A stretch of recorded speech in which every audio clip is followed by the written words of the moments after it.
Alrighty, hello everybody, welcome to a very beautiful map that we have here today, Plains and Passes 8v8, our favorite square 8v8 map, featuring tons of metal extractors, a very interesting focal point with lots of metal reclaim and mexes and geothermal spots, and just a very beautiful map in general. I believe this is by the same map creator that made Flats and Forests.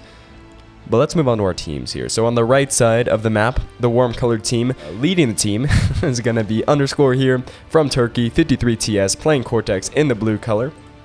Fantastic player that we've been featuring recently. So excited to see them play again. They always play a very strong game and tend to be, not too toxic, which is always nice. Supporting him, we have our Baron from Sweden, 43TS, going to be playing Armada in the green color. Fellow beyond no reason video maker. They stream on Twitch and also make videos on YouTube, so I'll be linking that down below. On the left side of the map, the warm colored team is led by Chizado from Brazil, 47TS here, playing Armada in the bright red color. Supporting him is going to be Neza, 44TS, the yellow color, playing Armada, starting off with that bot lab. Also, two players that we've been featuring a lot recently, and coincidentally, all of our top players are in this bottom right side of the map, so I imagine it's going to get a little Thunderdome down here in the south. I don't know why I said bottom right. It's just the entire southern region of the map is going to be absolutely insane. Top side of the map, also excited to see. I do know how this game goes, and the top side of the map actually is going to be quite important here, but it's going to be a little lax for a while. Seeing Parachute send out a couple scouts there, nothing too crazy. I believe they did initially spawn in the back here, and they're like, I can't play eco, so now they're in the front. Something else I do want to mention is our brown player here, Soyboy64, is going to be our air and eco player for the warm color team, which is kind of unfortunate.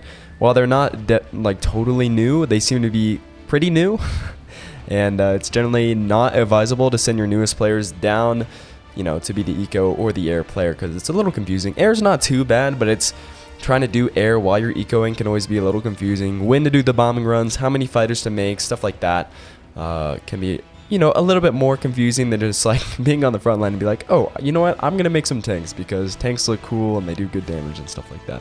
It's a little bit more abstract for sure. But at least you don't really need too much micro. Some transports in the beginning is always nice. Jizado, of course, with the fantastic plan of transporting their commander. And speaking of transports, this game features a lot of wacky strategies just because the center gets so deadlocked in this map, right? I mean, you can imagine with these huge, tall mountains, you can kind of see where the game starts to slow down a bit, especially in the center. So you're going to be seeing that the top and the south side of the map, you're going to be where a lot of the game-breaking action happens, and in order to break those stalemates in the south, we start seeing some wacky tactics, some bombers, some transport shenanigans, all sorts of fun stuff.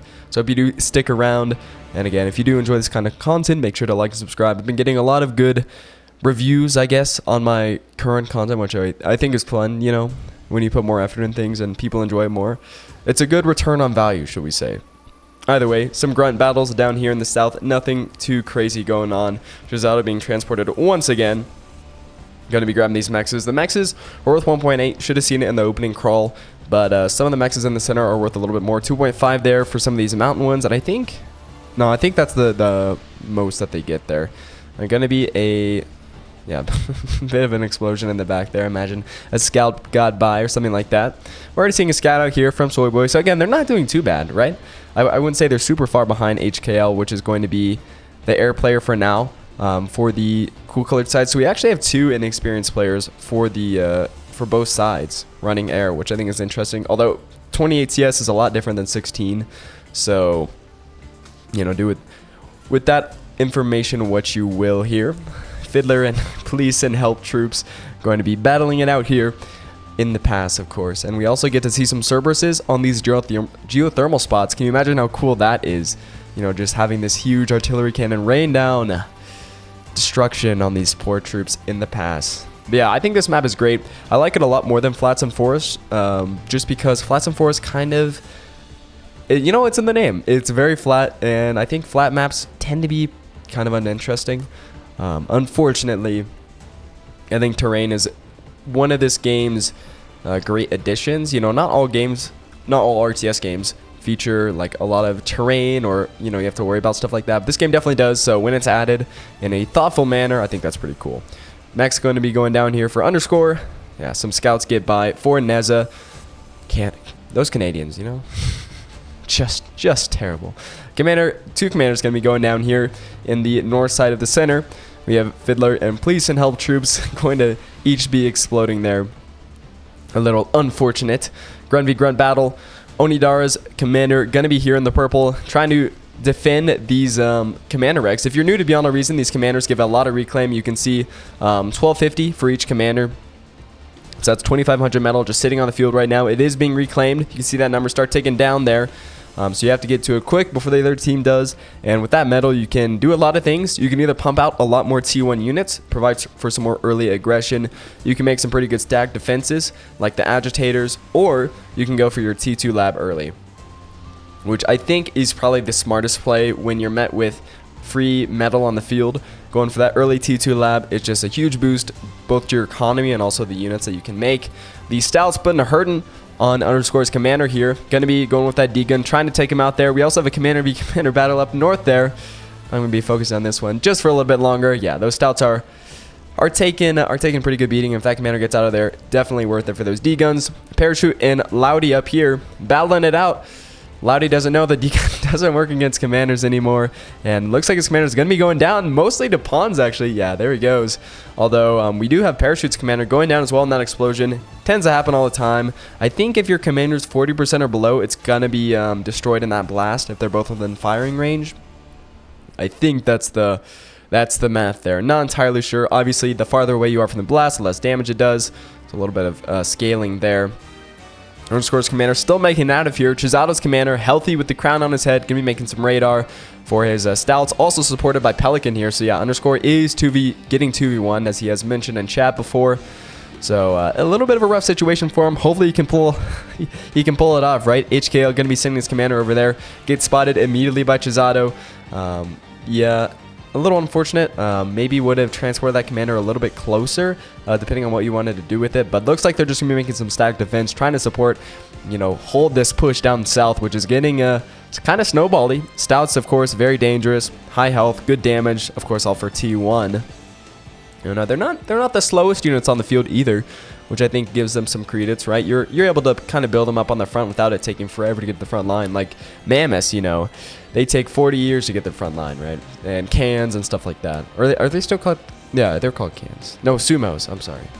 I forget. The name change has been like at least over a year ago now, and I'm still stuck up on on what units are called sometimes. I have dementia or something like that. Yeah, all these grunts here do pose a threat, but I don't know if there's enough really to counter the Stouts. How many has he got? 33? Yeah, and some pawns now coming over from our Baron. Our Baron, of course, focusing more on the middle here. And so the player that should be supporting underscore the most is going to be Marquis, the German, but they're actually going for that center as well. So luckily Chizato, even though he spawns all the way kind of, supposed to be really in the center here, they are going down to attack underscore, which I think is a good idea, right? Attack your most credible threat, which is going to be the best player on the opposite side most of the time, right? But underscore, very talented player. You see a lot of like high-ranking players like Chizato tending to go for that backline position, but I almost always see underscore go for these frontline positions over ecoing, which I think, you know what? I've had some debates in the comments before, but I think it's better to go eco if you're a better player. But you know what? I think underscore pulls it off. They always do quite well in games, getting a lot of damage in there, and honestly, just holding the front line 2v1 like this is huge. Your opponents expend a lot of resources to just stalemate against you, right? Obviously, they are getting some metal here. They are getting map position, which is always bad, right? So you're starting to get flanked here, which means that even if, Marquis all the way up here, they're going to kind of have to shift backwards unless they want to be flanked. So there you go. But HKL, again, supporting, doing their best here with their D-gun. But yeah, Pelican and Chizato putting up a very, very good attack here in the south. In the north, still a scrappy match between Parachute and Loudy up there. I don't know who reclaimed the commanders. I imagine it's Loudy up there. Yeah, they look like they are more on that side. Our Baron, Little Worm, Neza, Marquis, all going at it here in the center. Our Baron with a ton of pawns and ticks here. Looks like they're thinking about going south. Yeah, I mean, Pelican and Chisato, again, quite a credible threat. Chisato actually walking their commander backwards.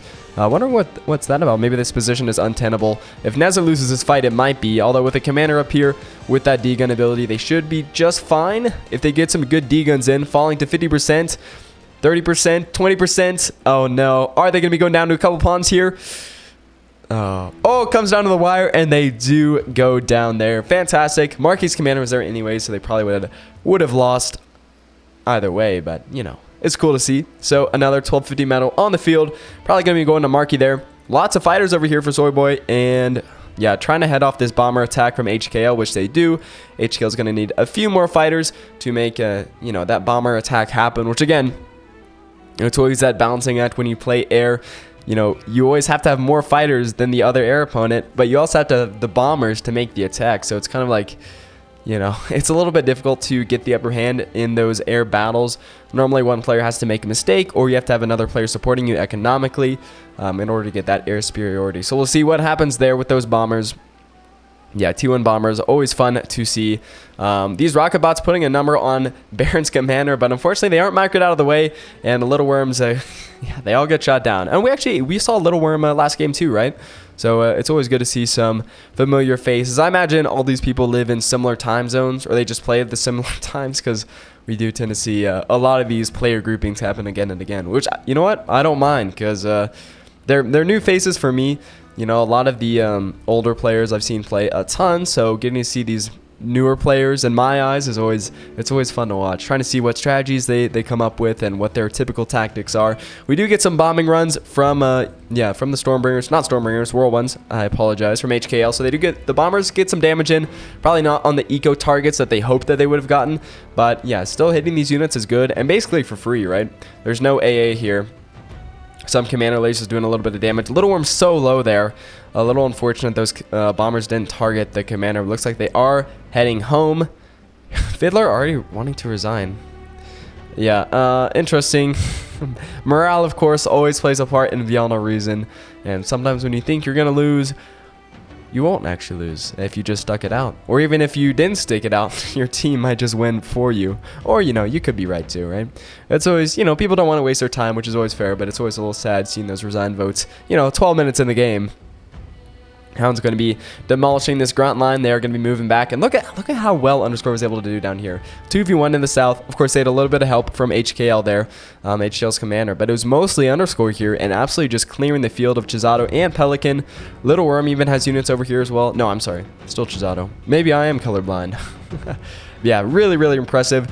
That early T2 factory was essential. And I think they were shared some resources there to make that possible, to have both the T2 lab and the T2 units. Chisato's commander cloaked here, going to be discovered by Grunts if he's not careful. There he goes, falling to 60%, 50%, does cloak again. 2 hounds going down to 2 D-guns. Those hounds do manage to get away. Chisato's commander taking a bunch of damage from these T2 units. Also his factory in the front here going down as well. Tons of reclaim on the field. Going to be a little bit more reclaim if Chisato's commander does go down. The Grunt almost spots him, so close there. Honestly, if that Grunt spotted him, his commander might have gone down to those hounds. Yeah, Chisato does live another day. Or his commander does, right? Alright, some more bombers and fighters here from HKL. I really do like HKL's strategy. Trying to be aggressive with these bomber strikes. Even if they're not getting eco targets, they're still getting damage done, which is always better than just letting your bombers sit around. Especially because the Worm Color team doesn't really have a lot of AA. One light anti-air tower. Not going to be enough to take out this little squadron of bombers. Taking out some wind farms with Chisatos. Getting some good damage in there. Nothing too crazy. Some more wind farms probably going to be going down here as well. Ooh, and a construction bot. Nice pick, nice pick. Would have been nice to see those energy converters go down as well. Extra 8 metal. Always could be lost. But some fighters from Soyboy going to be clearing the field here just a little bit. Honestly, I think HKL, has more fighters. They do win that engagement. But their bombers do go down there. They were a little bit hurt there. Some recluses and welders from Little Worm going to be making it all the way to Fiddler's base here. Maybe they should have resigned. Oh no. But yeah, wind farms are in trouble. This advanced bot lab is in a little bit of trouble. It's producing some fiends, which honestly a couple fiends are going to be doing quite well against this army composition. Unfortunately, that fiend did not self-destruct there. The fiends, because they're flamethrower units, right? So when they combust, they do a ton of damage. They're like walking bombs, which isn't really explained to new players, but it's always cool to see the pros use those kind of strategies. All right, we do have Pelicans commander going down here. Another 1.25 thousand on the field. Not going to be as important 15 minutes in the game, but definitely still worth, you know, the reclaim if you can get it. Chisado's probably going to want to grab that reclaim. Sometimes Chisado also just destroys the commander corpse with a D-gun blast, but looks like they're not going to be doing that today. Maybe they think they have a reasonable chance of grabbing it. Who knows? Who knows what's going on in these players' minds? All right, we have a ton of rocket bots here from Parachute. Again, Parachute and Lottie just they just scrap it out for a lot of this game here. But that north position does become quite important later on, so we'll be keeping our eye on it. Also be keeping our eye on Underscore's commander, who continually gets in these terrible positions where they're absolutely blasted by rocket bots. Scouts also coming in, looking for a chance to worm their way in there. Ooh, tons of rocket bots going down that blast, though. 10 kills on the Cortex commander. Yeah, he might make it out of there. I think he is going to make it out of there. Very nice, very nice. The center here, again, just an absolute slog. Our Baron really with an insane economy. Do they have the best economy on their team? Yes, 90 metal. Well, with part of that to reclaim, but 90 metal economy right there is very, very nice. They got a nice Hound army, a good defensive position on this, you know, top side of the pass, the little hill there. Honestly, not even really a little hill. This is definitely mountains at this point, I would say. I'm not actually sure what the skybox limit is on Beyond Our Reason. Be interested to see, like, really, really varied terrain. I imagine that that fort map, I don't know if you know what I'm talking about, gets pretty close. Anyways, Underscore's commander getting quite low here, does go down to the ticks, or maybe the fiends or the rocket bots. Who can say? Either way, that commander going to be going down. Yeah, very nice. I think Pelican's commander was either revived or destroyed there as well. Chisado going to be grabbing this reclaim. Well, actually, it's going to be Mr. or Neza going to be grabbing that reclaim and then gifting it to Chisado, who does request it. You know, I guess fair enough, right? They need the money. They need the money. But Underscore is gifted another commander here. You're not seeing double. He's not back from the grave or anything. Although, again, Underscore's commander use, it's always gives me a little bit of a chuckle. I mean, it does show why they're so good. Oh, interesting. Some scouts got by here. It does show why they're so good, right? Their commander use plays a big part in why they're able to take those 2v1 fights. But also, sometimes you get a little too ambitious, right? Speaking of ambitious, we got a lot of Sheldons here from Pro Florio, who I've actually casted quite a few times. Pretty good player there. Got the Sheldon ball going on with the radar bots and the radar jammers. So you're not detected, but you can detect farther away. Because if you didn't know, in Beyond Our Reason, a lot of units have greater range than they have line of sight. So if you have radar units, that means that you can attack farther than you can see, or your units can see, which is a huge advantage, right? You know, really taking full advantage of, you know, what those units give you. Yeah, Underscore looking a little weak here, but honestly, the warm color team 2 is here too in the south. Who's not looking weak though is Pelican. Got some hounds out here with some rocket bots. Lottie doesn't have any T2, but I think Parachute's just a little too shy of really going in for it. And honestly, it's kind of fair too, because if they overextend, they can get invaded, right? And that's a route to Fiddler's base, and they're a very good player with a very, very nice economy that you definitely don't want to see crippled this early on in the match. So fair enough. I think playing wisely is always good, but a little bit more aggressiveness here would definitely not be a bad thing. Like, yeah, the hounds probably don't need to sit here and not shoot at anything, right? And I'm honestly surprised that none of the warm team players are sending any units over there to defend from Parachute, because those hounds are a credible threat. I mean, if they reach the base, they reach the base, right? Speaking of reaching people's bases, Chisado's forward base here, ooh, taking a hit. His commander going down as well due to Marky and Underscore's efforts. Very, very nice. Again, working together. A 2v1 is now a 2v2, thankfully. I mean, Underscore, again, fantastic player, but the micro that you're able to do as the match goes on is less and less, because, you know, macro starts to become more important when you have a lot more units on the field. You can't micro every hound or every Sheldon that you have, and you can just forget about it when, you know, those big T2 and T3 armies come out. So, yeah, you kind of tend to lose your pro player advantage when the eco starts scaling.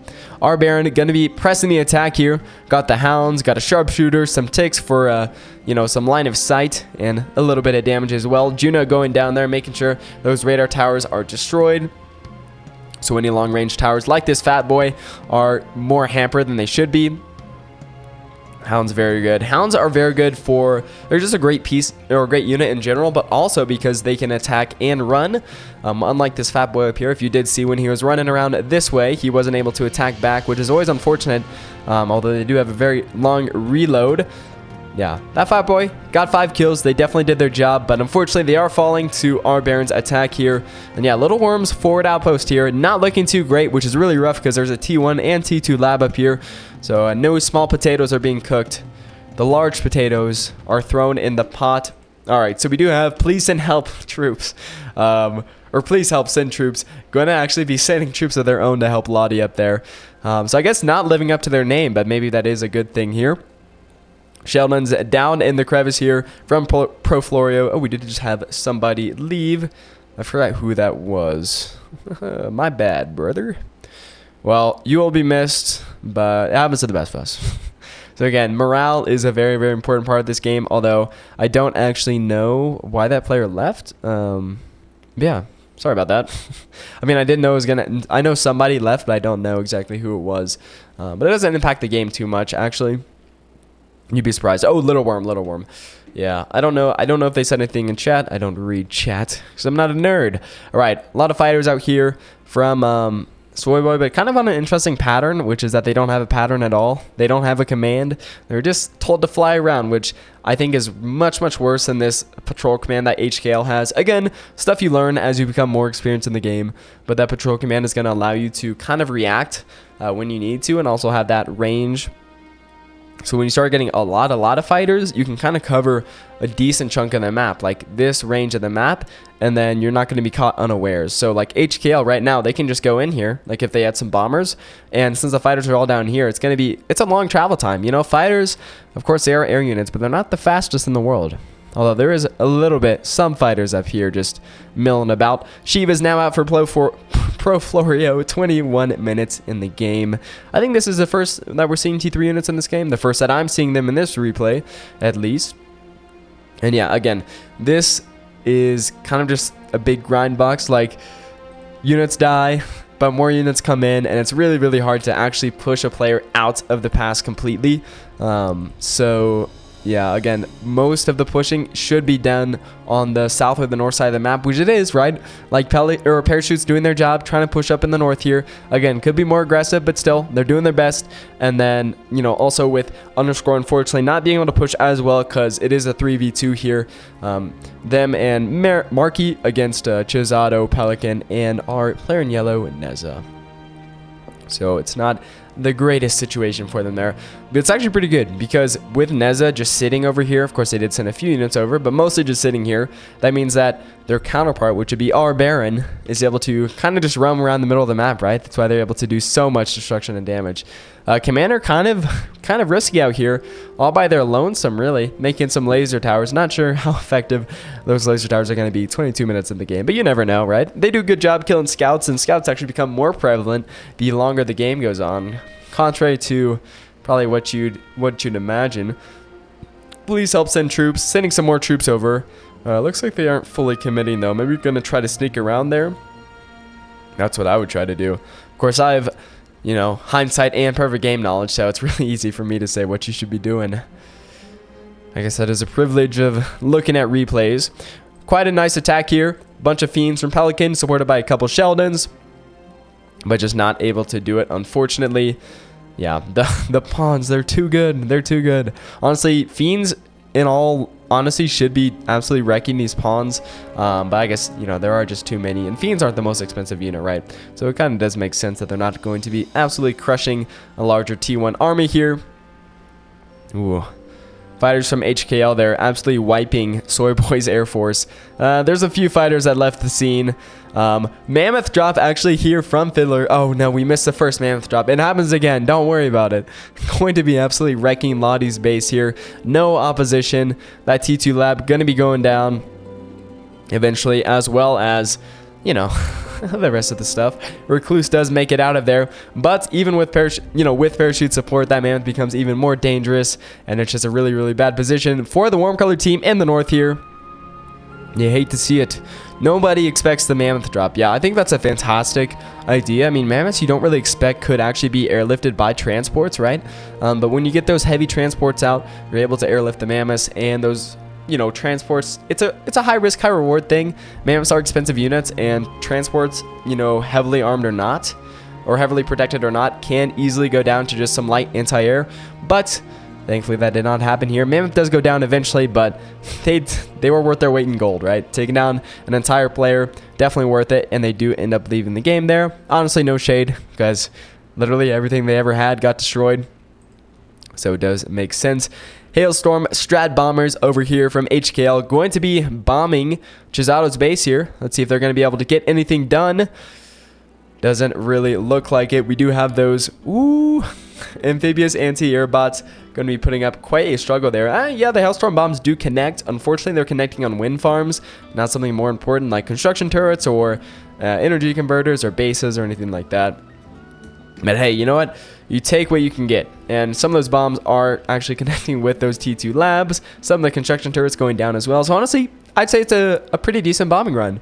They could have been a little bit more coordinated, but I always like when people drop bombs early, even if there are better targets later on, because you never know when your bombers are going to be absolutely destroyed by some, you know, unsuspecting anti-air, right? A couple more hailstorms out here. Looks like they're going to be heading back home.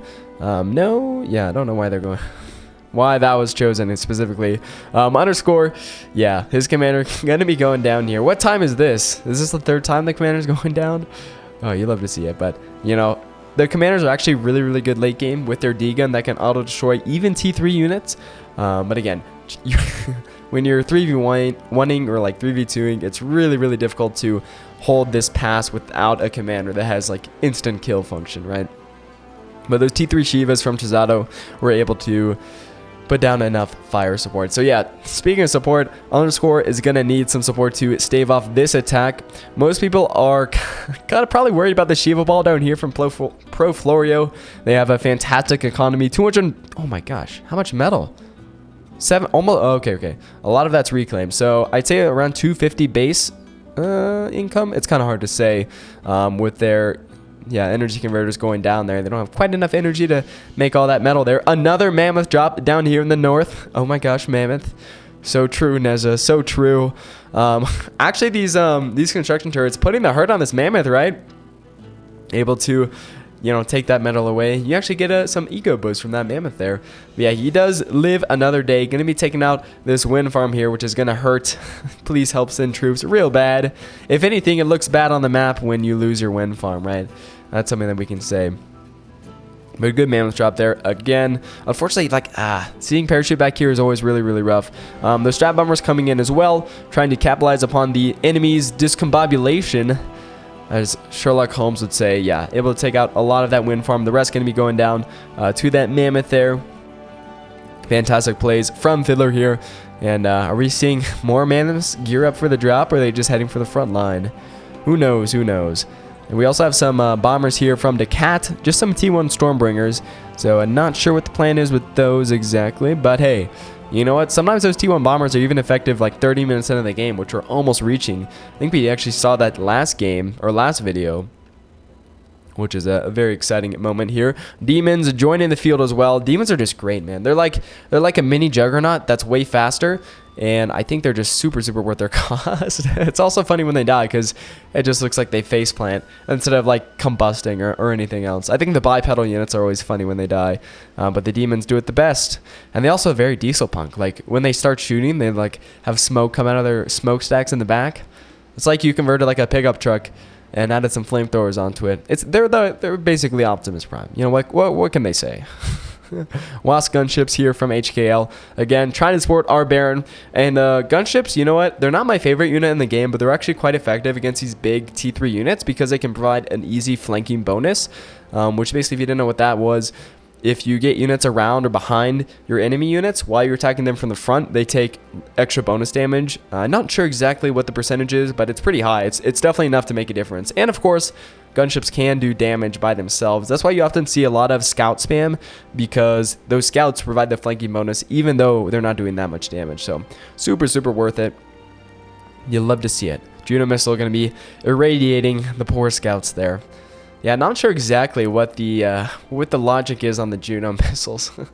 I always think, like, how exactly does that work? It's only able to fry small machinery. Minefields, scouts, radars, stuff like that. You know, Wasp gunship's going to be trying to hit this demon, the Shiva. Demons are also good because they have some light anti-air that comes with the bot, which I think is pretty good. Not going to be great against gunships because they have had their health buffed. But, you know, still enough. They grabbed one. Ended up hitting their own T2 mechs there. A little funny that you can sometimes spot units being destroyed like that. No more mammoth drops, it looks like. You know, once the enemy kind of becomes aware of that strategy, I imagine its effectiveness falls by a significant margin, but it was fun to see when it happened. And those gunships, ooh, absolutely being destroyed by a Soy Boy there. Very nice attack of those fighters. Yeah, I mean, that's the main thing, that gunships are fragile too. Of course, ground units can really put a hurting on them, but, you know, air, anti-air, so fighters do a absolutely great job wrecking them. Underscore also doing a great job managing to hold the line. Looks like it's kind of a stalemate right here. The Shivas obviously could go in, but they're not really supported by anything tanky. Just some pawns here, which are going to melt pretty quickly in the face of fiends and scouts. So we're going to need something a little bit more tankier to take those guys out. Experimental Gantry being built by Chisato. So their Shivas must have been gifted then, right? Gantry also being built by Pelican, which can kind of explain the stall. Typically, if you're seeing your opponent not attack you, it's because they're ecoing heavily in the back, or you know, trying to pull off something sneaky. So the pawns do leave the field. Shiva's also going to be beating a little bit of a retreat there as the scouts start coming out. Again, scouts are also great because enemies can kind of hit themselves. So Shivas are really, really great at AoE damage. But that doesn't only end at attacking their enemies. They can also AoE damage themselves. And also, just look at the battlefield right now. Just a perfect line all the way down. I think is really funny. But very nice. You know, everybody's running on the same brain cell. Stalemate at the pass. Don't worry about the north and the south. Ooh, a little bit of a scout run by here from Decat. I like to see the innovative tactics, you know, trying to get those run-bys, trying to get that eco damage, but of course, not able to do it. They might actually get some wind farms if they're lucky. Oh, are they lucky? Shivas might just blow up their own wind farms. Yeah, they weren't lucky. You hate to see it. But, you know, again, putting a little bit of panic in the enemy is a worthy cause, right? Mammoths trekking up here in the north from Fiddler. Yeah, honestly, I think even if you're not doing, like, mammoth drops, all the way in the back over here, I think just transporting your mammoths to the front line is so worth it, because this guy is going to take about a minute to get to the front line. I'm not even exaggerating there. I mean, you can see how slow they are. Speed 23, one of the slowest units in the game, probably beat by the Behemoth, and I think maybe the Juggernaut might be a little bit slower. But yeah, they ain't got no mobility, which is really, really rough when you're trying to push an attack, right? Or get units to the front line. Oh, man. What a crazy game, right? Okay, so Onidara, which you actually haven't really seen too much this game, has quite the Shiva force, as well as some fiends to back them up. And even a mammoth in the back there. So the Cortex force going in strong. If we look at the economy here, we can actually see that the Cool Color teams has the greater economy. Thanks, in part, a lot to, I imagine, Mr. Baron here. Plus 100 metal. Other strong economies would be Fiddler as well. Plus 313. Okay, yeah, they are dropping a little bit, but again, very strong economies for that Cool Color team. The Warm Color team doing well as well, but they haven't really recovered this north site. So with Lottie going down there, as well as Little Worm going down as well, that just means that there's less APM on the team in general. So Chisato, again, a very, very good player, but they can't micro everything, right? They can't, even though they took Little Worm's stuff, who is that orange player that left early in the game, they're not going to be able to have quite the effectiveness that they were able to have. Anyways, Strategic Bombers absolutely wrecking this force of demons and Shivas and pawns here. They're trying to be the cavalry, trying to come to underscore support. Were they super successful? No, but it looked cool, and I think that's as long as everybody's having fun and trying their best. All right, Stratbombers coming in here again for the second sweep on the demons and the Shivas. You know what? They look cool. Again, they look cool. That's all that matters. Beyond Reason can be a beautiful game about destruction. Speaking of destruction, underscore's base going to be meeting its final in there. Anti-nuke and reactors going down. Wind farms are like the only thing that's left. And yeah, that's going to be a tap out from underscore there. Again, understandable. You're basically wiped. You have one construction bot left. That's going to be a very, very difficult and slow build up if I've ever seen one. But you know what? Those Stratbombers, after not being too effective in the south, they're like, we gotta get some attacks done in the north then. They are redirecting up here. Oh my gosh, 20,000 reclaim on the field. Mostly from these big T3 units. Yeah, and no reclaim bots in sight. A couple from Soyboy, but they're not even active. That's really, really rough.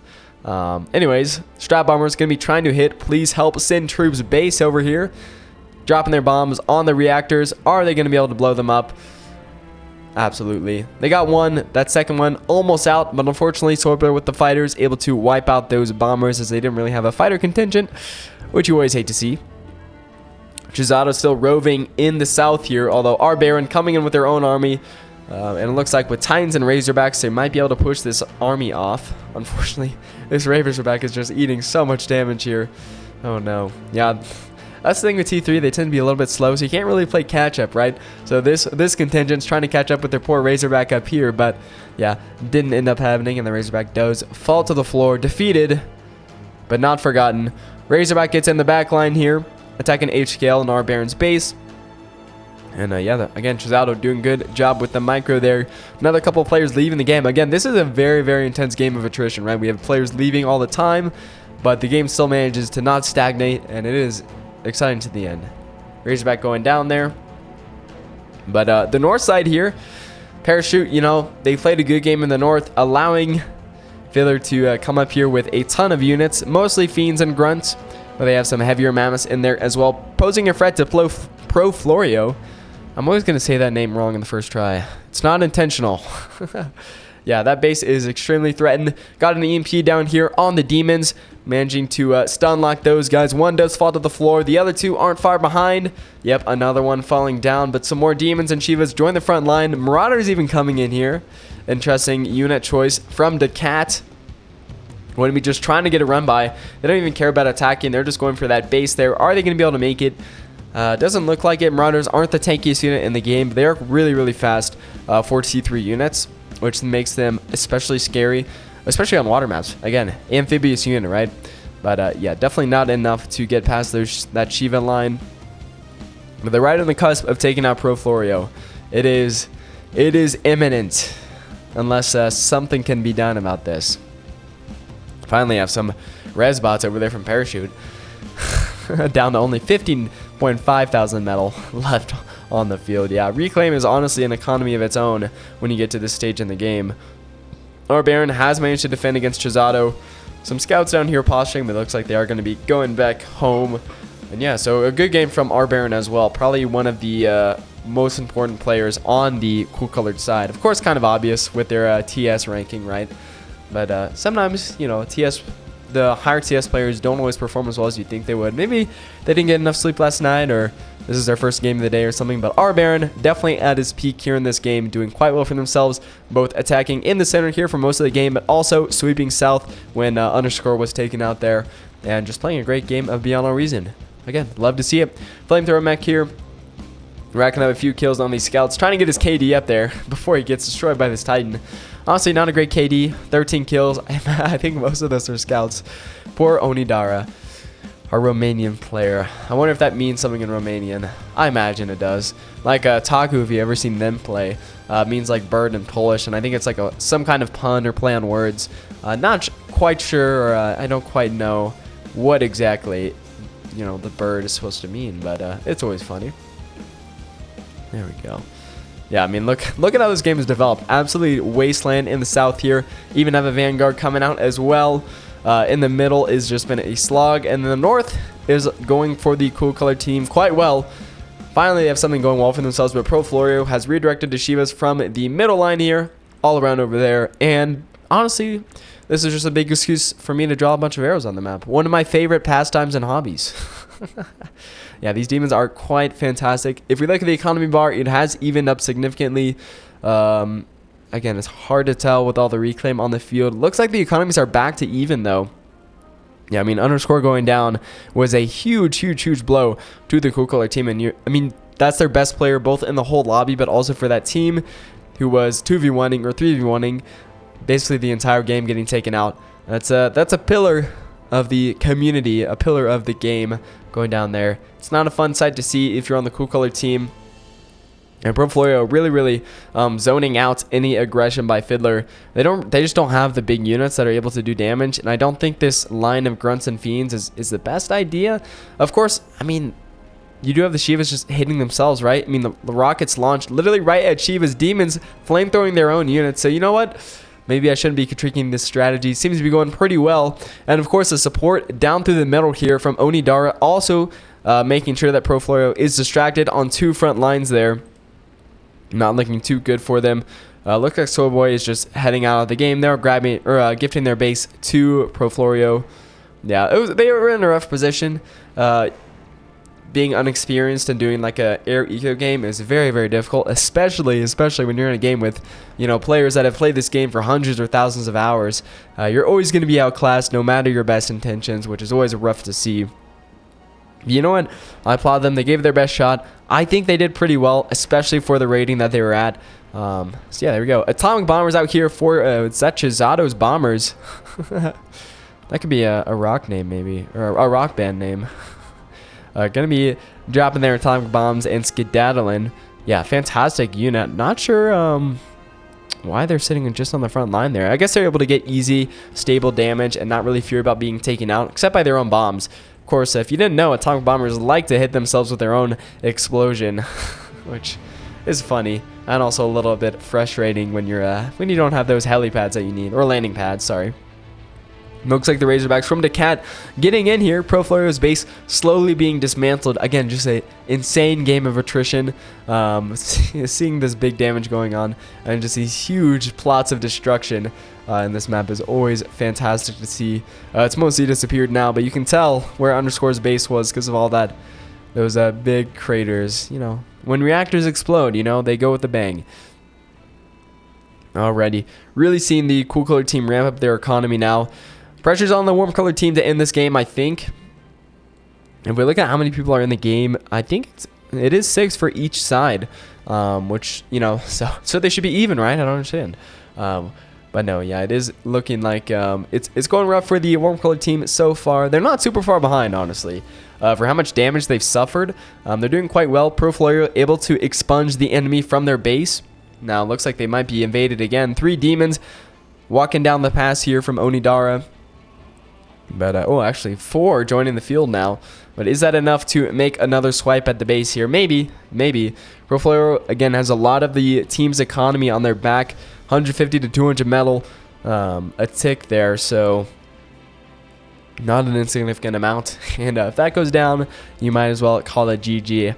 Barons Commander still managing to find themselves on the front line as scouts from Chisato making their way to Air Baron's base. Demon here roasting so many of them. Poor guys. Up to almost 30 kills on that demon there. I think they were all from those scouts as well. And that guy's revived demon. Alright, so we do have the big fighter bombardment. So 5 atomic bombers, a really good fighter core from Chisato here. Gonna be trying to hit our Baron's base. And looks like they are successful to the max there. Yeah, production going down, reactors going down. That Aphis, oh, still back there, kind of hurts. Not sure where these homies are going. Are they redirecting to the Aphis? I don't know. One of them does get taken out. Another atomic bomb dropped on this Aphis, but it does still stay standing. Atomic bombers, ooh, trying to hit Onidara's base, and a huge explosion on that base there. That base, you know, it's seen better days, right? The poor Romanian player, they've been very effective at attacking ProFlorio, but yeah.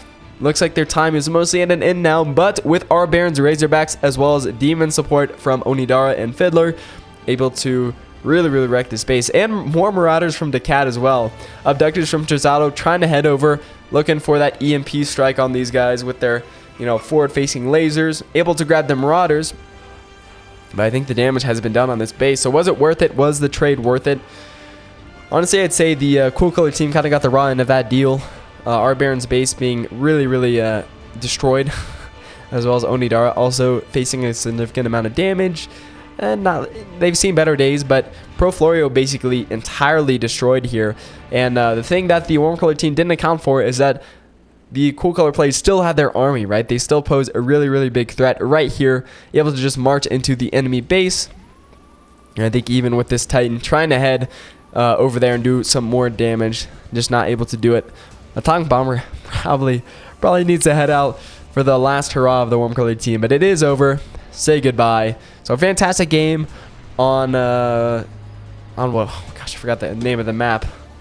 Plains and Passes here. Fantastic game by everybody. I really actually like this map. The stalemate in the middle is really fun. Kind of the Thunderdome there, and then in the southern and the northern area where you get those kind of pass-throughs and sneaky plays. So great game.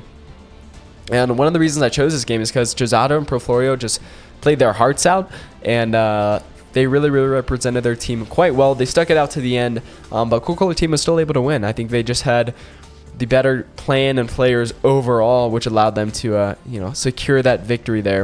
If we look at damage dealt, yeah, I mean, Proflorio did the most. Look at that. I think they also dealt a good bit of damage to their team just because of their base exploding. But yeah, I'm surprised that Chisato was up there too with those Atomic Bombers, and our Baron also representing the Cool Color team quite well. So I hope you guys did enjoy that game, and if you made it this far, like and subscribe. Hope you did enjoy, and I'll see you all later. Adios.